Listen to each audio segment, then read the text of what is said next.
Australian Aboriginal culture dates back about 50,000 years. Specific visual evidence about its traditional music dates back only about 1,000 years, but it is reasonable to assume that the music has existed for much longer than that. In the last few decades of the 20th century, some Australian Indigenous musicians, and others, began to fuse aspects of that traditional music with other styles, such as Western New Age music and pop rock songs. Some Australian Aboriginals also began to perform those other types of music without traditional elements, but often at least partly in their native languages. Traditional Australian music is central to the socio-cultural underpinnings of various Indigenous groups throughout the country. The music participates in their sense of history, the world, genealogy, ceremony, and so on. Much of the music includes some combination of singing, didgeridoo, a wind instrument, and or clapsticks, a paired percussion instrument. The didgeridoo, sometimes nicknamed didge, is a tube-based wind instrument traditionally made from wood, a hollowed-out tree trunk or large branch. The instruments can range considerably in length, from 1 meter, about 3 feet, to 3 meters, about 10 feet, but they are usually somewhat over 1 meter, about 4 feet long. Suitable materials for didgeridoos are traditionally sought from eucalyptus tree parts, of which the heartwood has been consumed by termites. The bark is removed, the ends are trimmed, and the instrument can be painted. Sometimes, however, didgeridoos are also made from hibiscus, bamboo, or plastic pipe. In some cases, such as hibiscus, the natural source can be split in half, the pithy interior removed, and then the two halves recombined with natural adhesive and bound temporarily with twine. There are a number of traditional names for the didgeridoo, including variations of the word yidaki. Rock paintings in Australia's Northern Territory suggest that the instrument was used there in the freshwater period less than 1,000 years ago. However, the instrument is probably considerably older than that. Its Western name is derived from an early 20th century onomatopoeic approximation of one segment or phrase of its sound. The instrument is traditionally played only by Aboriginal men, especially in ceremonial contexts, such as in the Northern Territory. It only became used much more widely, such as by women and by whites, in the late 20th century. The blown end of a didgeridoo is generally fitted with a beeswax mouthpiece, and players learn circular breathing, in through the nose, and simultaneously out from stored air via the tongue and cheeks. Thus, the instrument's sound can be sustained, without any sort of pause, for 40 minutes or more. Lip vibrations produce an undulating drone centered on a particularly resonant pitch, and naturally amplified through the length of the instrument, which can also be somewhat wider at the far end. The tone color varies continuously because the resonances of the performer's vocal tract change during the process of circular breathing. A didgeridoo can also produce harmonics, often an 11th above the instrument's keynote. This is done by overblowing and from adjustments in the player's lips. Here's an example of a section that includes a standard pattern, but with some variations and overblowing.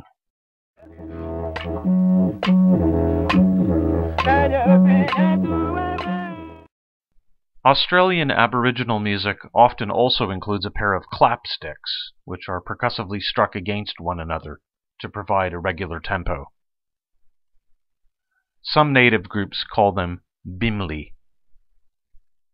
In many songs, the singer begins alone, and the clapsticks and didgeridoo pattern are added together at the same time. Sometimes, though, one or both of the instruments begin. The history of Australia includes Dutch explorers encountering it in the early 17th century, the British beginning to colonize parts of it in the late 18th century, such as to a penal colony in New South Wales, and the modern country then forming in 1901. However, certain remote areas, such as in the Northern Territory, remained largely untouched by Western influences until the mid to late 20th century. Traditional Australian music is practiced in such areas as Groote Eylandt and Bickerton Island, in the Gulf of Carpentaria, and in the mainland's adjacent Arnhem Land. The types of music in such areas include songline clan songs and death wail mourning laments, which are related to mortuary ceremonies. The two things are closely connected and fairly confusing for most outsiders. Each clan includes a complex, secretive array of stories and songs related to male kinship. However, they are also related to the dreaming, an animist narrative concerning the creation of the world and of timeless time. The stories and songs connect the natural world, animals, people, places, family histories, procreation, social relationships, and so on. The culture includes some of the oldest surviving types of music and visual art anywhere. As anthropologist David H. Turner puts it, quote, "Judged by technology, Australian Aboriginal societies are in our past, utilizing as they did only stone, bone, and wood tools, and hunting and gathering throughout their history. Judged by the ability of its members to peacefully coexist on a continent-wide basis, and in theory beyond, however, their civilization is in our future, achieving something we only aspire to." End quote. Australian Aboriginal societies have continued to function well for thousands of years. Their successes have stemmed from a complex variation on the idea of renunciation and the resultant social organization of pluralism. The self and the other are considered equally valuable, and everything complements and accommodates everything else. This is also true about how the music functions. Clan and dreaming-related stories and songs are protectively passed on from generation to generation. Some probably go back many hundreds, possibly thousands, of years. The secret knowledge behind a story or song is almost never offered or explained to outsiders. Even within a particular region, tribe, or village, one is not allowed to convey aspects of someone else's dreaming-related story, through song, spoken word, visual representation, dance, and so on.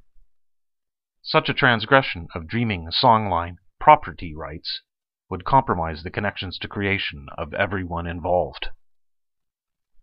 However, song lines are also the paths across the land or sky, traveled and sung by such creator beings as the rainbow serpent in the dreaming. Aspects of songlines can thus span across different regions, tribes, and languages, and relate to such things as directions, landscapes, and other geographical features. They always exist, though, in a specific, clan-related, kinship-affiliated song in a very particular way that no one else really understands, known in English as forms. Here's an example of a clan song on A Berigba, or reef, recorded in 1969 on Groote Eylandt, or Bickerton Island. Listen for the individual, generationally passed down song being vaguely sung, or in some ways more like hummed. It also includes didgeridoo and clapstick patterns. The language is Anindilyagwa. The singer is Gula Lalara, with didgeridoo by Kevin Lalara. What Gula is singing is not his interpretation of a reef or a complete ceremonial clan song. Instead, he's giving a slight sense of what his clan song material would sound like in context. An actual song would be connected to very specific people, kinships, and places.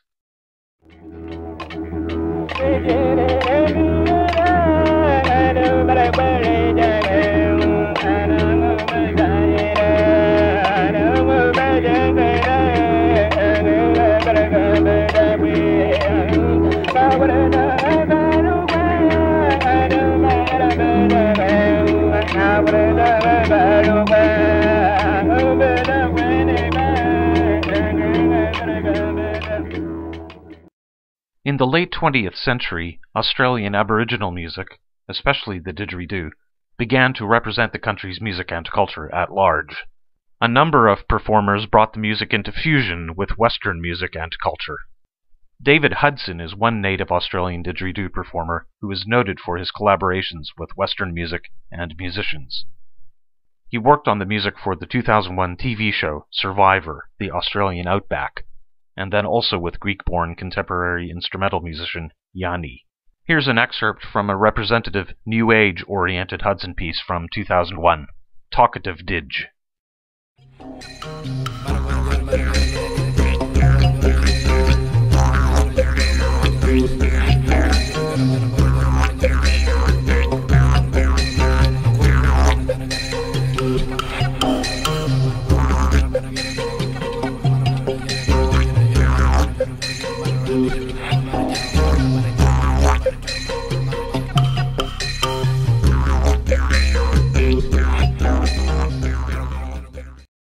Western white musicians have also borrowed the sounds of Australian traditional music for world-influenced songs. Here's an example from British musician Kate Bush's 1982 song, The Dreaming. It prominently uses a didgeridoo, but the lyrics also reference a kangaroo being hit by a van, as well as mysterious, standing still Aboriginals initially being mistaken for trees.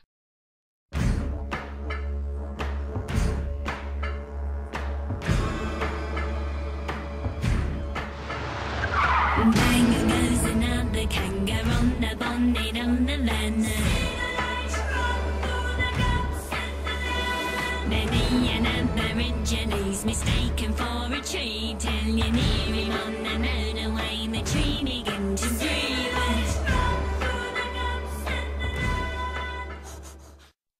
In an even more mainstream use, here's a variation of the instrumental end titles theme of the animated American TV comedy The Simpsons.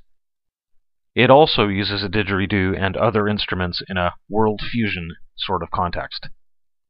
The piece is used at the end of a 1995 episode set largely in a broadly comedic stereotype of Australia. Earlier in the episode, saxophone player Lisa tries out a didgeridoo.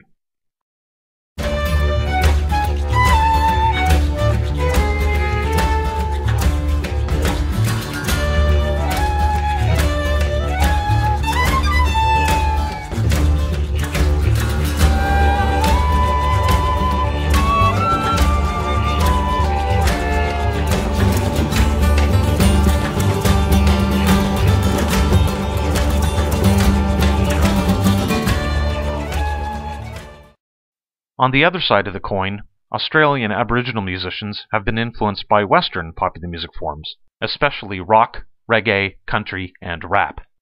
Here's an example of the Milya Gbura Band from Bickerton Island performing a spirited rock and roll song in their native language.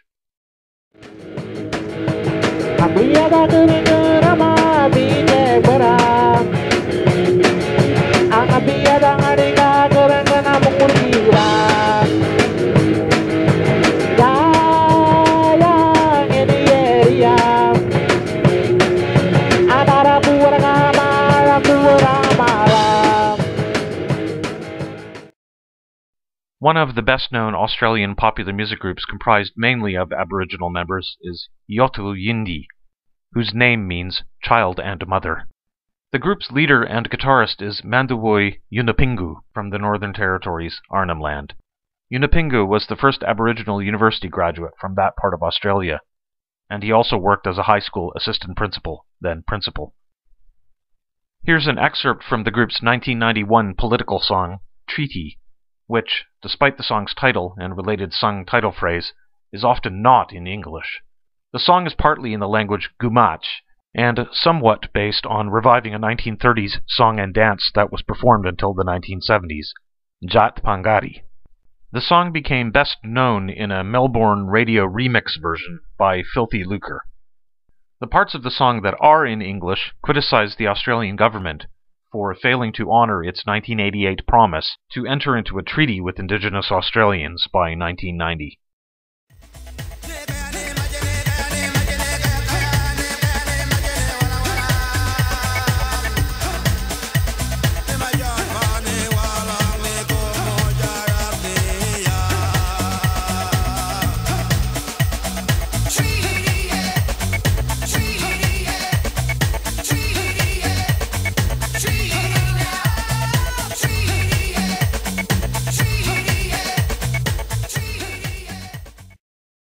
In summary, Australian Aboriginal music is an ancient traditional form of music. It usually involves a combination of singing, didgeridoo, and clapsticks. The music includes clan songs related to the animist creation narrative of The Dreaming. However, aspects of Australian Aboriginal music are also sometimes used in fusion with Western music.